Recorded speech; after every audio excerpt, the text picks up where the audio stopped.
Ayan guys, hello guys. Ayan, tingnan nyo naman to oh. Nabili kong duyan sa dahil nga sa sobrang init.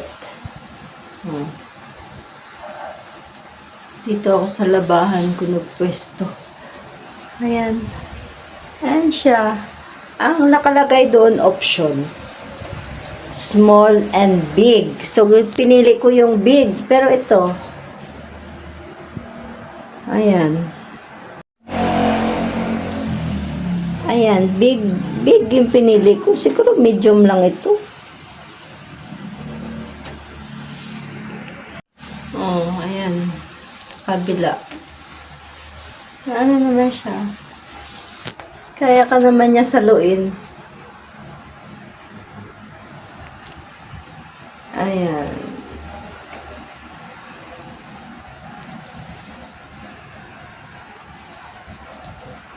Ayan, at least nahahanginan na yung likod ko.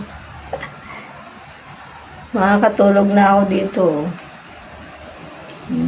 Ayan mo, katabi ko yung labahan ko. Pag nakaidlip na ako, maglalaban na ako after. Ang init! Ito ang naisip kong simpleng solusyon para makatulog sa kahit walang aircon. Ayan.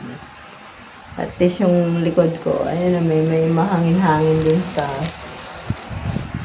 Tapos may electric fan dito sa baba. Ayan guys.